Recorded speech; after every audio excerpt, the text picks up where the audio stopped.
शहर के बाहरी इलाके में जहां ऊंची इमारतें खत्म होकर गंदी गलियों में बदल जाती थी, वहीं रोज सुबह एक बूढ़ा भिखारी दिखाई देता था। फटे हुए कपड़े, पैरों में टूटी चप्पल, सिर पर गंदा कपड़ा बांधे हुए। उसका नाम था गिरधर। लोग उसे बस कूड़ा चुनने वाला भिखारी कहकर बुलाते थे। हर सुबह सूरज निकलने से पहले ही गिरधर अपने बोरे और लोहे की छड़ी के साथ निकल पड़ता। शहर के बड़े बड़े बाजारों, होटल के पीछे पड़े कूड़े और गली के कोनों में जमा ढेर, यही उसकी दुनिया थी। लोग नाक सिकोड़कर उससे दूर भागते, बच्चे पत्थर मारते और कुछ लोग मजाक उड़ाते। लेकिन गिरधर बिना कुछ बोले अपने काम में लगा रहता। कूड़े के ढेर में वो टूटी बोतलें, प्लास्टिक, कागज और कभी कभी अधजला खाना ढूंढता। वही उसके लिए खजाना था।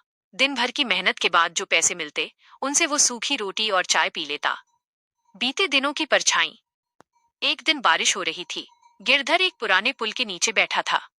बारिश की बूंदें जैसे उसकी यादों को भी भिगो रही थीं। वह कभी एक साधारण इंसान था। गांव में उसकी छोटी सी जमीन थी, पत्नी थी और एक बेटा भी। लेकिन एक बीमारी ने उसकी पत्नी को छीन लिया, कर्ज ने जमीन बिकवा दी और बेटा शहर आकर कहीं खो गया। धीरे धीरे गिरधर भीड़ में अकेला हो गया। कूड़े में मिली किताब। एक दिन कूड़े के ढेर में उसे एक फटी हुई स्कूल की किताब मिली। किताब को देखते ही उसकी आंखें भर आईं। उसने धूल झाड़ी और पन्ने पलटने लगा। उसी समय पास की झुग्गी में रहने वाला एक छोटा लड़का अमन उसे देख रहा था।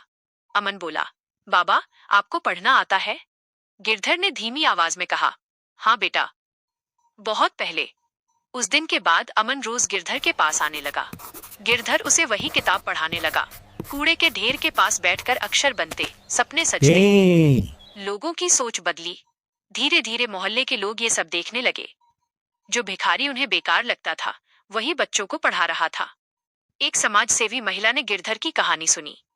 उसने उसे साफ कपड़े दिए, रहने की जगह दिलवाई और बच्चों को पढ़ाने का काम दे दिया। अब गिरधर कूड़ा चुनता भी था, लेकिन साथ साथ बच्चों का भविष्य भी संवार रहा था। नई सुबह। एक दिन अमन ने कहा, बाबा, मैं बड़ा होकर मास्टर बनूंगा, आपकी तरह। गिरधर की आंखों से आंसू बह निकले।